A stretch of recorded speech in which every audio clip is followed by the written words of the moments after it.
시간을 구별하여 하나님 앞에 나오신 우리 영신의 성도님들을 축복합니다. 하나님의 은혜가 우리 성도님들과 그 가정에 충만히 임하시기를 소망합니다. 하나님께서는 분명 우리에게 복 주시고 복 주시기 위해서 예배해 놓고 기다리는 줄을 믿습니다. 우리가 하나님 앞에 바르게 세워져 나갈 때에 우리는 하나님께 놀라운 그 은혜와 세상이 절대로 줄 수 없는 평안과 기쁨이 내 안에 넘쳐나게 됨을 경험하게 될 것입니다. 그런 놀라운 하나님 나라의 신비를 모두가 받아 누리시는 우리 영신의 성도님들이 되시기를 다시 한번 축복합니다. 오늘 본문 말씀인 베드로 후서의 말씀은 성경 이름에서부터 알 수 있듯이 사도 베드로가 기록한 편지입니다. 사도 베드로는 베드로 전서 1장 1절에 보니까 자신이 이 책의 저자라고 분명하게 밝히고 있고 누구에게 이 편지를 또 보내고 있는지도 밝히고 있습니다. 베드로 사도는 지금 본도, 갈라디아, 갑바도기아, 아시아와 비두니아에 흩어져 있는 나그네에게 편지를 보내고 있다고 기록하고 있습니다. 기독교는 예루살렘에서 발생되어졌습니다. 성령감림을 통해서 제자들이 먼저 은혜를 받고 믿음과 용기를 갖게 되어 담대하게 세상에 나가서 그 진리를 전하고 복음을 전했을 때에 부흥기를 맞이하게 되었습니다. 하지만 같은 민족 사람들인 이 유대교인들의 그 사도행전 8장부터 시작되는 그 박해를 통해서 많은 그리스도인들이 예루살렘을 떠나서 흩어지게 되었습니다. 그리고 사도 바울이 강권적으로 예수님을 만나는 그 역사적인 사건을 통해서 그리스도인으로 변화되었고 하나님께서는 특별히 이 사도 바울을 이방인들에게 복음을 전하는 이방인의 사도로 세우셨습니다. 사도 바울은 하나님의 사명을 따라서 일평생을 바쳐 충성하여 많은 도시들을 다니면서 복음을 전하게 되었고 그 결과 아시아 지역과 유럽 지역 곳곳에 하나님을 믿는 그리스도인들이 생겨나게 되었습니다. 또 그들이 이루는 공동체인 교회들도 여러 곳에서 발생하게 되었습니다. 나중에는 사도 바울뿐만이 아니라 그 베드로와 빌립, 도마와 같은 예수님의 그 제자들도 예루살렘과 유대 지역을 넘어서 세계 곳곳으로 흩어져 복음을 전파하게 되었습니다. 그렇게 생긴 교회들 중에 베드로 사도는 지금 튀르키예 북부와 중앙 지역에 있는 교회 공동체들 그리고 그리스도인들에게 편지를 보내어 박해와 고난을 받으면서 힘들게 믿음을 지켜가고 있는 그들을 위로하고 격려하고 그럼에도 불구하고 이 믿음을 저버리지 않도록 노력하라고 권면도 하고 있습니다. 특히 오늘 말씀인 베드로 후서에서는 거짓 선지자들, 그러니까 이단에 주의하고 속아 배교하지 말고 예수님께서는 분명히 다시 오실 것이니 그 믿음을 굳건히 지키라는 가르침도 주고 있습니다. 베드로 후서는 사도 베드로의 마지막 유언의 메시지로 받아들여지고 있습니다. 베드로 후서 1장 14절에 자신이 이제 이 땅에서의 삶을 마치고 하나님 나라로 돌아갈 때가 되었음을 암시하는 내용을 기록해 놓았기 때문입니다. 함께 읽어볼까요? 이는 우리 주 예수 그리스도께서 내게 지시하신 것 같이 나도 나의 장막을 벗어날 것이 임박한 줄을 알미라. 베드로 사도는 성경에는 기록되어 있지 않지만 구전으로 내려오는 전승과 다른 역사적인 기록을 토대로 로마에서 십자가에 거꾸로 매달려 순교했다고 전해져 오고 있습니다. 예수님을 3번이나 부인하고 십자가에 달려 돌아가실 때 지키지 못했던 그 죄책감을, 그 죄송한 마음을 자신이 순교할 때 십자가에 거꾸로 매달려서라도 표현하고 싶었던 것 같습니다. 베드로 사도는 믿음이 연약했을 때 예수님을 모른다고 부인하기도 하고 자신과는 상관없다고 부정하기도 했고 심지어 자신의 안전을 지키기 위해서 예수님을 저주하기까지 한 세상적인 눈으로 볼 때는 너무나 파렴치하고 부족한 점이 많고 손가락질 당해도 마땅한 사람이었습니다. 하지만 하나님께서는 그 베드로의 부족함을 아시고도 그를 사용하기로 작정하셨고 성령님을 통해 베드로를 변화시켜 주셨습니다. 성령님을 만난 이 베드로는 이전과는 전혀 다른 모습으로 담대하고 용기 있고 나에게 어떤 어려움이 닥쳐온다 해도 하나님을 사랑하는 것을 멈추지 않았습니다. 하나님께서 맡겨주신 그 사명을 온전히 감당하는 놀라운 하나님의 일꾼이 되었습니다. 베드로 사도는 이러한 자신의 삶을 통해서 깨달은 하나님의 지혜, 하나님의 마음을 편지를 통해서 많은 그리스도인들에게 전하고 싶었고 지금 어려운 상황 가운데 빠져 있는 교회들에게 분명한 하나님의 계획을 깨닫고 포기하지 말고 붙잡고 그 믿음을 붙잡고 나아갈 것을 권면하고 있습니다. 그것을 또 오늘 우리에게도 동일하게 베드로 사도가 가르쳐주고 있습니다. 베드로 사도는 두 번째 편지를 보내면서 먼저 하나님으로부터 믿음을 선물로 받은 우리가 어떤 사람들이고 어떤 삶을 살아내야 하는지 가르쳐주고 있는 것 같습니다. 1장 1절의 말씀입니다. 예수 그리스도의 종이며 사도인 시몬 베드로는 우리 하나님과 구주 예수 그리스도의 의를 힘입어 동일하게 보배로운 믿음을 우리와 함께 받은 자들에게 편지하노니. 아멘. 베드로 사도는 우리 모두는 하나님으로부터 동일하게 보배로운 믿음을 받은 그 그리스도인의 정체성을 일깨워주고 있습니다. 우리가 받은 이 믿음은 예수님을 통해서 구원을 받았고 다시 하나님의 자녀가 되었으며 하나님 나라에서 영생을 누리며 살아갈 수 있는 특권을 받았다는 믿음일 것입니다. 우리는 이 믿음을 우리의 능력, 우리의 의로움으로 받지 않았음을 분명히 압니다. 베드로 사도도 앞에서 이 믿음은 하나님과 구주 예수 그리스도의 의를 힘입어서 얻게 되었다고 말하고 있습니다. 우리는 예수님의 십자가 구원의 사건을 통해서 예수님의 의가 우리에게 전가되어졌고 하나님께서 이를 허락하셨다는 것을 항상 기억해야 합니다. 그래서 우리는 내가 받은 은혜를 기억하며 하나님이 기뻐하시는 삶을 살아낼 수 있어야 하는 것입니다. 내 생각을 따라서 내 유익을 따라서 그렇게 살아가면 안 된다고 저는 계속 우리 성도님들께 당부하고 있고 말씀드리고 있습니다. 우리는 내가 편리하거나 즐겁거나 유익한지를 따져서 결정을 내리는 모습을 많이 보입니다. 그러나 우리 그리스도인들은 옳은 일을 해야 할 의무가 있습니다. 잘 아시겠지만 옳은 일을 결정하는 것은 항상 편리하거나 나에게 즐겁거나 유익한 일은 아닙니다. 오히려 큰 희생이 뒤따를 때가 많이 있습니다. 그래도 우리는 그리스도인으로 옳은 선택을, 그 바른 선택을 해 나갈 수 있어야 합니다. 우리가 하나님께 믿음을 허락받아 처음 믿음의 여정을 시작할 때에 궁극적인 관심을 기울여야 할 문제가 있다면 바로 하나님께서 나에게 기대하시는 것이 무엇인가? 라는 질문일 겁니다. 처음에 우리는 십자가 앞에 나오게 됩니다. 그리고 죄 사함을 받은 후에 하나님 제가 여기 있습니다. 하나님 저를 보내소서, 저를 사용하여 주옵소서. 제가 하나님께 무엇을 해드리길 원하십니까? 라고 묻곤 합니다. 하나님이 우리에게 기대하는 것이 무엇인지를 우리는 확실하게 알지 못하면 혼란스럽고 실망스럽고 낙심될 뿐입니다. 무력감을 느끼게 될 때도 있습니다. 따라서 우리는 하나님께서는 내가 무엇을 하기를 원하시는가? 하나님은 하나님의 자녀들에게 기대하시는 것이 무엇일까? 하는 이 질문에 꼭 고민해 봐야 합니다. 우리 사람은 하나님의 거룩하심을 나타내기 위해 그분의 형상으로 창조되었습니다. 그래서 우리의 모습을 통해서 세상에 하나님의 모습이 반영되고 반사될 수 있어야 합니다. 웨스트민스터 소요리 문답에서도 인간의 가장 중요한 목적이 무엇인가? 라는 질문에 하나님을 영화롭게 하는 것이라고 나와 있습니다. 하나님을 영화롭게 하는 것이 하나님의 거룩하심, 하나님의 형상, 그러니까 하나님의 성품이 이 세상에 드러내어져서 밝히 나타내 보여져야 한다는 것입니다. 그렇다면 하나님을 영화롭게 한다는 것은 실제적이고 구체적이고 실천적인 차원에서 어떤 의미를 가지는 걸까요? 하나님의 거룩하심을 나타낸다는 것은 과연 무슨 의미일까요? 종교개혁자 마틴 루터는 이 질문에 대해서 가장 구체적인 대답 가운데 하나를 제시해 주었습니다. 그는 모든 그리스도인은 이웃에게 그리스도가 되어 주어야 한다고 말했습니다. 이 대답은 매우 구체적이기 때문에 큰 도움이 될 수 있습니다.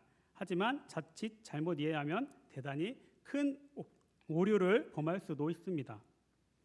우리 자신을 실제로 그리스도라고 생각하면 안 되기 때문입니다. 그것은 과대망상이고 큰 교만에 빠지는 지름길입니다. 우리는 사람이기 때문에 결코 다른 사람을 구원할 수 없습니다. 그런 존재조차 되질 못합니다. 루터가 한 말이 이런 의미가 아니라는 것은 잘 아실 겁니다. 루터가 이웃에게 그리스도가 되어 줘야 한다는 그 말의 의미는 하나님의 뜻에 복종하는 삶을 삶으로써 우리가 다른 사람들에게 그리스도의 거룩하심을 볼 수 있게 해야 된다는, 내 삶을 통해서 그리스도가 반영돼야 된다는 그 의미를 지닙니다. 믿기 힘드시겠지만 여전히 세상 사람들은 우리 그리스도인들에게 기대합니다. 어떤 것을 기대할까요? 하나님을 믿는 사람들은 그들과 다른 삶을 사는 모습을 기대합니다. 우리가 세상 사람들의 그런 기대를 충족시켜주지 못한다면 그들은 나뿐만 아니라 모든 그리스도인들에게 실망하게 되고 그 실망은 더 나아가 분노로 바뀔 수도 있습니다. 사도 바울은 로마서 2장 24절에 기록된 바와 같이 하나님의 이름이 너희 때문에 이방인 중에서 모독을 받는도다 라는 말로 이 점에 대해서 강력하게 경고하기도 했습니다. 우리는 정의를 추구하고 긍휼을 베풀고 서로를 사랑해야 할 책임을 가지고 있습니다. 그리스도를 믿는다고 하면서 그분의 성품을 옳게 본받지 못하면 세상 사람들은 그리스도인들이 그리스도인답게 살지 않기 때문에 이 세상에는 희망이 없다라고 말할 것이기 때문입니다. 그러나 우리 그리스도인들이 범사에 하나님의 영광을 추구하면서 믿지 않는 세상 사람들이 볼 때 우리가 다른 모습을 보인다면 그들은 우리를 눈여겨보고 우리를 주시할 수밖에 없습니다. 우리가 그들의 삶과 다른 삶, 우리가 갖고 있는 그 하나님 주시는 기쁨과 평안과 감사하는 그 삶, 그리고 그것을 나만 누리는 것이 아니라 내 옆에 있는 이웃들에게 전하는 그 삶을 통해서 그들은 또 우리를 통해서 하나님을 바라볼 수 있습니다.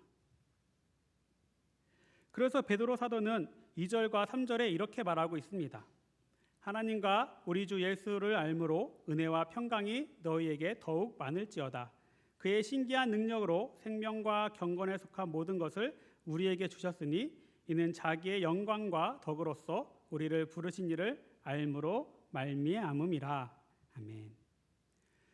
베드로 사도는 우리가 세상 사람들과 다르게 살아갈 수 있는 이유를 바로 하나님과 우리 주 예수를 알기 때문이라고 합니다. 이것이 첫 번째입니다. 제가 항상 우리 성도님들께 말씀드리는 부분이고 강조하는 부분도 이 지점입니다. 우리가 진정으로 하나님을 아는 것이 모든 것의 시작입니다. 지식적으로 아는 것이 아닙니다. 머리로만 이해하며 아는 것을 말하는 것이 아닙니다. 하나님을 인격적으로 만났다고 표현할 수도 있고 성령님을 체험했다고 표현할 수도 있을 것입니다. 불세례를 받았다고 하기도 하고 하나님과 첫사랑을 경험했다고 하기도 합니다. 바로 그 경험, 그 체험이 우리에게는 있어야 합니다. 기독교는 체험의 종교입니다. 하나님께서는 성경의 기록으로만 존재하시는 분이 결코 아닙니다. 지금도 분명하게 살아계시고 역사하시며 이 모든 세상을 운행하고 계십니다. 우리의 삶을 주관하고 계십니다. 그 하나님을 우리는 만나야만 합니다.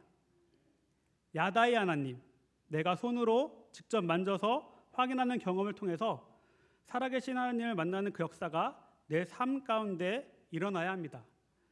아, 정말 하나님은 살아계시고 지금 내 삶을 주관하시는구나. 내 모든 죄가 예수님을 통해서 용서받았구나. 하나님만이 참 신이시오. 예수님만이 참 구원자 되시는구나. 라는 그 사실을 우리가 지울 수 없는 기억으로 나에게 새길 수 있어야 합니다. 그 경험을 한 사람들은 성령 강림을 한 베드로 사도처럼 결단코 하나님을 부인할 수 없으며 아무리 좁고 험한 길이라도 하나님을 바라보면서 용감하게 그 길을 걸어갈 수 있습니다. 또 그럴 때에 우리는 하나님으로부터 베드로 사도가 가르쳐주고 있는 우리에게 하나님의 능력과 하나님의 생명과 하나님의 경건에 속한 그 모든 것을 내 삶을 통해서 나타날 수 있게 됩니다. 하나님께서는 정말 모든 것들을 우리에게 주셨습니다. 하지만 우리가 하나님을 아는 그 경험을 하지 못하고 하나님을 안다고 하면서도 지식적으로만 알고 끊임없이 내 정욕 때문에 세상에 썩어질 것을 위해서 살아가니 하나님의 능력이 내 삶 속에서 나타나지 않게 되는 것입니다. 우리가 그 하나님을 아는 경험을 통해서 진정으로 하나님을 믿고 내 모든 것을 내려놓고 하나님만을 따르며 순종하며 살아갈 때에 반드시 하나님의 능력이, 하나님의 생명이, 하나님의 경건에 속한 그 모든 것들이 내 삶을 통해서 나타나게 될 것입니다.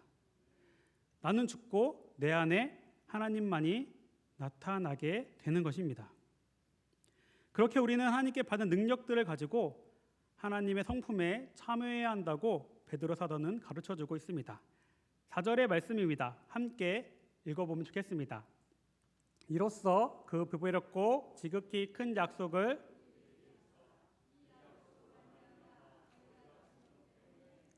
세상에서 썩어질 것을 피하여 신성한 성품에 참여하는 자가 되게 하려 하셨느니라. 아멘. 하나님의 성품에 참여하기 위해서 우리는 내 자아를 깨트려야 합니다. 나를 쳐서 복종시킬 수 있어야 합니다. 내 자아는 너무 강합니다. 우리가 평생 내 자아를 따라서 내가 좋아하는 모습으로 살아왔기 때문입니다. 하나님의 성품에 참여하기 위해서는 우리가 열심히 노력해서 한번 이루어 놓았다고 다 되지 않습니다. 뒤돌아서면 다시 내 자아가 불쑥 튀어나와 하나님의 성품은 온데간데 없어지고 또 내 죄된 본성을 마주하게 될 때가 얼마나 많은지 모릅니다. 우리는 끊임없이 내 자아를 깨트리고 내 영을 복종시키기 위해서 노력해야 합니다. 그것을 훈련해야 합니다. 그래서 우리에게 하나님께서는 물질의 훈련과 대인관계의 훈련, 그 밖에 다양한 훈련들을 통해서 세상의 것에 마음을 두지 말고 먼저 하나님의 나라와 그의 의를 위해서 살아내는 모습을 원하신다고 말씀도 나누었습니다. 그렇게 조금씩 내 영이 성장해 나가는 것을 훈련을 통해서 믿음의 장성한 분량에 이르는 모습까지 성장했을 때 우리는 내 자아를 따라서 살아가는 삶의 모습이 아니라 하나님의 영을 따라서 살아가는 진정한 그리스도인의 모습, 하나님이 원하시는, 기뻐하시고 바라시는 그 모습으로 세상에서 하나님의 거룩하심과 영광을 나타내며 살아갈 수 있게 될 것입니다. 여기에 베드로 사도는 하나님의 자녀로 하나님의 거룩한 모습, 하나님께 영광을 돌리는 모습을 위해서 8가지 덕목을 우리 삶의 열매로 더하라고 권면하고 있습니다. 5절과 6절과 7절 말씀도 함께 읽어보도록 하겠습니다. 그러므로 너희가 더욱 힘써 너희 믿음의 덕을, 덕의 지식을, 지식의 절제를, 절제의 인내를, 인내의 경건을, 경건의 형제 우애를, 형제 우애의 사랑을 더하라. 아멘. 베드로 사도는 지금까지 노력하며 수고한 삶의 모습도 알고 있지만 그래도 조금만 더를 간절히 바라는 마음을 가지고 있습니다.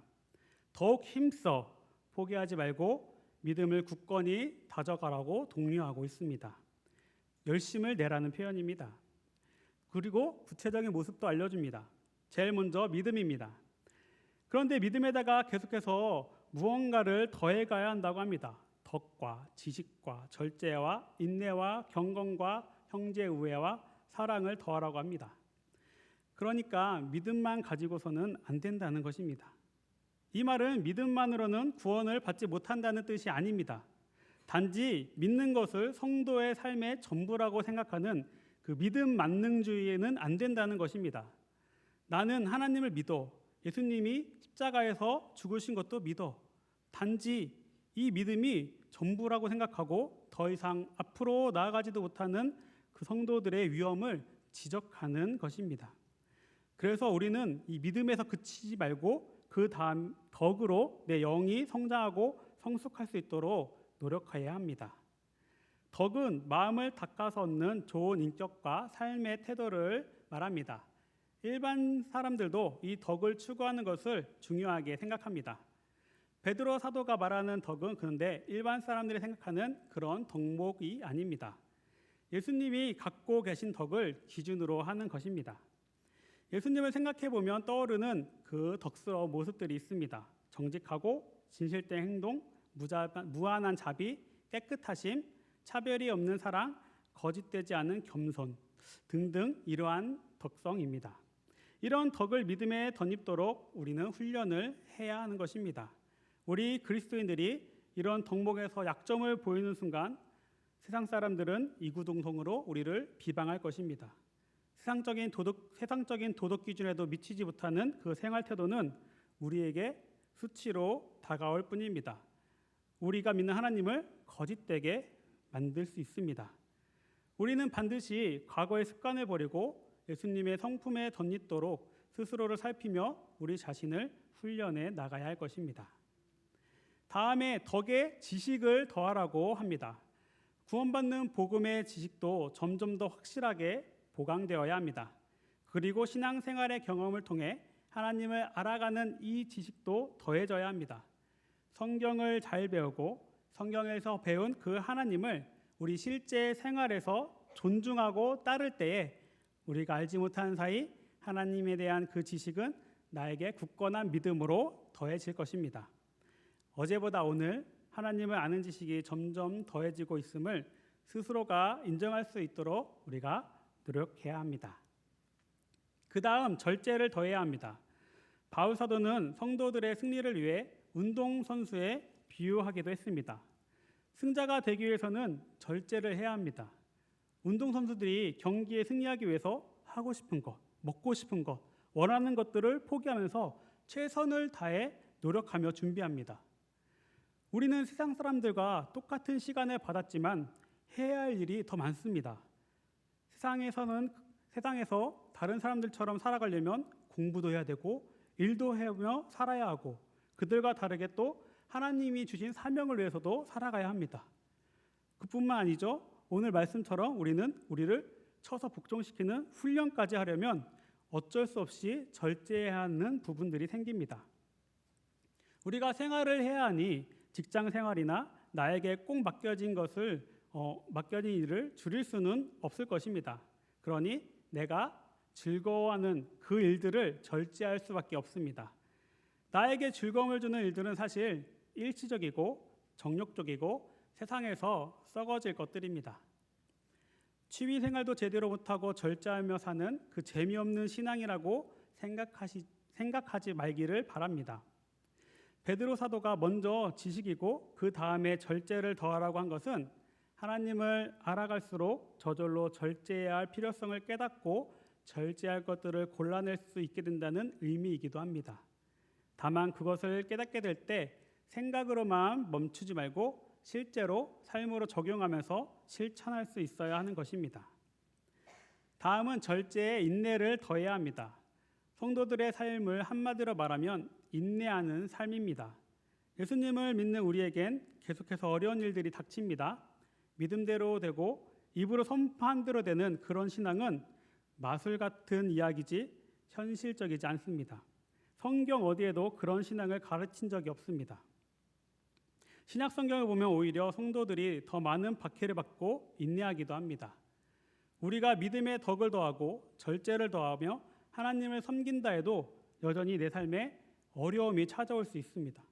그래서 절제, 인내가 필요한 것입니다. 인내는 그냥 참는 것이 아닙니다. 하나님을 신뢰하며 좋은 결말을 기대하는 것입니다. 과거를 돌아볼 때 하나님이 항상 그러셨듯이 이 일을 통해서도 반드시 나에게 선한 결말을 주실 것을 믿고 기다리는 것입니다. 사람들 사이에서도 우리는 무수히 인내를 해야 합니다. 참아내야 할 사람이 곁에 없다면 우리는 절대로 주님의 성품으로 연단될 수가 없을 것입니다. 사람이든 환경이든 모든 것은 하나님의 계획 아래에서 일어납니다. 모든 것이 내 자아를 깨뜨리고 내 영을 성장시키기 위한 하나님의 인도하심이라고 믿고 신실하신 하나님을 신뢰하며 인내할 수 있게 되기를 소망합니다. 다음 인내에 경건을 더해야 합니다. 경건은 타인과의 관계적인 면보다 하나님과의 관계에 비중을 둔 것입니다. 사람에게 본래 경건이라는 성품은 없습니다. 경건은 하나님의 성품이죠. 하나님과 새로운 관계를 맺게 된 사람들은 점점 하나님의 그 성품에 그 경건에 물들게 되는 것입니다. 사람을 보면 무슨 일이든지 내가 좋아하는 사람과 시간을 많이 보내면 그 사람을 닮아가는 것을 잘 아실 겁니다. 우리는 점점 하나님을 가까이 함으로써 우리 스스로의 힘으로는 가질 수 없는 고상하고 거룩한 그 하나님의 성품인 경건을 더해가게 될 것입니다. 사람이 경건하다는 것은 하나님을 안다는 증거가 될 것입니다. 하나님을 알기에 스스로 삼가하는 태도에서 경건이 드러나는 것이지, 외식하는 모습으로 하나님을 잘 섬기는 척, 교회 생활에 열심인 척하는 것이 경건이 아닙니다. 다음은 경건에 형제 우애를 더해야 합니다. 형제 우애는 그리스도 안에 있는 형제들에 대한 사랑을 말합니다. 어떤 이유에서든 성도들 사이에서 형제 우애가 최우선적으로 이루어져야 합니다. 교회 안에 많은 갈등이 있고 분쟁이 있다면 그것은 모두 함께 죄를 짓는 것입니다.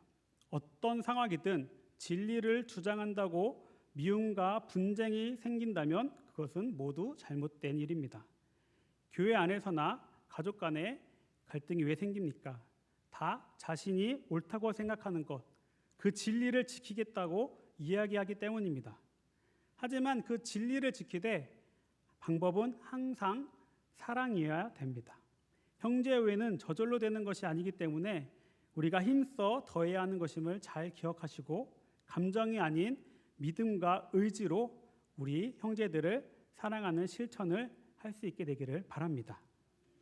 마지막으로 형제 우애에 사랑을 더해야 합니다. 그리스도 안에 있는 형제들에 대한 사랑을 뛰어넘어 모든 사람, 모든 피조물에 대한 사랑을 말합니다. 이 사랑은 아가페 사랑입니다. 하나님의 사랑이죠. 하나님의 이 아가페 사랑이 온 세상을 용서하고 모든 사람을 구원하시는 동기가 되었습니다. 교회가 세상에 대한 이 사랑이 없다면 구원의 역사는 결코 일어날 수가 없습니다. 하나님의 마음을 품은 그런 사랑이 아니면 어떤 사람도 그 마음을 되돌리지 않을 것입니다. 타인이 아닌 가족을 전도하려 할 때에도 이 무조건적인 아가페 사랑이 반드시 필요합니다. 그렇기 때문에 우리에게 무엇보다 필요한 것이 이 아가페 사랑이고, 이 아가페 사랑이 필요한 것은 바로 한 사람의 생명, 한 사람의 영혼을 살리는 가장 큰 덕목이 되기 때문입니다. 이렇게 우리가 내 자아를 깨트리는 훈련을 하고 내 영이 성장하여서 베드로 사도가 말하는 8가지 덕목을 열매 맺을 때에 우리는 항상 생명과 경건의 충만한 능력과 신성한 성품에 참여하게 될 것입니다. 베드로 사도는 우리에게 더욱 힘써라는 표현으로 앞에서 우리를 이끌어주고 있습니다. 하나님께서도 우리를 보면서 동일한 마음이시지 않을까 생각해 봅니다. 말씀을 준비하면서 묵상할 때, 아름아, 너도 잘하고 있어. 조금만 더 힘내자 라고 말씀하시는 하나님의 마음을 느낄 수 있었습니다. 우리가 지금까지 열심히 노력해온 모습을 하나님께서도 분명히 잘 알고 계십니다. 거기에 더해서 하나님께서는 지금 이 시간에 내가 도와줄게, 할 수 있어, 조금만 더 힘써서, 더욱 힘써서 함께 나아가자 라면서 우리에게 손 내밀고 계십니다.